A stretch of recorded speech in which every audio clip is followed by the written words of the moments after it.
নমস্কার বন্ধুরা, আজ আমরা জানব যে স্বস্তিক চিহ্ন কী এবং স্বস্তিক চিহ্ন কীভাবে আঁকব বা কীভাবে আঁকাটা সঠিক নিয়ম।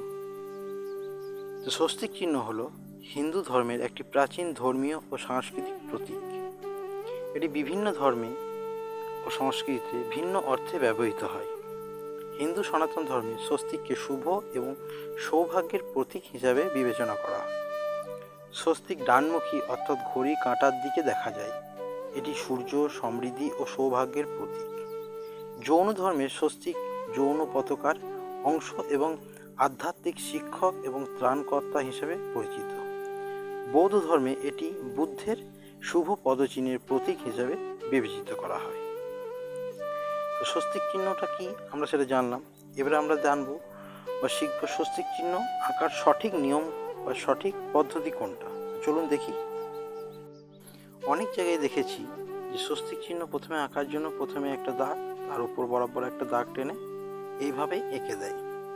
কিন্তু বন্ধুরা, এটা সঠিক নিয়ম একদম নয়, এটা একটা ভুল নিয়ম।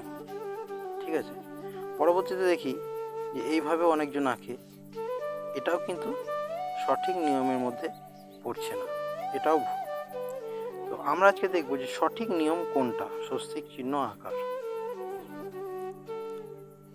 স্বস্তিক চিহ্ন আমাদের শরীরের অংশের মধ্যেই।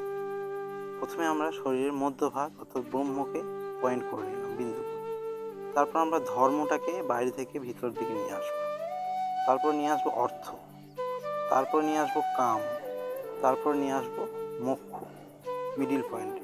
প্রতিটি রেখায় আমরা বাইরে থেকে ভিতর দিকে আনবো। এটা যেমন হচ্ছে সাযুজ্য, এই রেখাটির নাম হচ্ছে সামীপ্য, এই রেখাটির নাম হচ্ছে সালোক্য, আর এই রেখাটির নাম হচ্ছে সারূপ্য।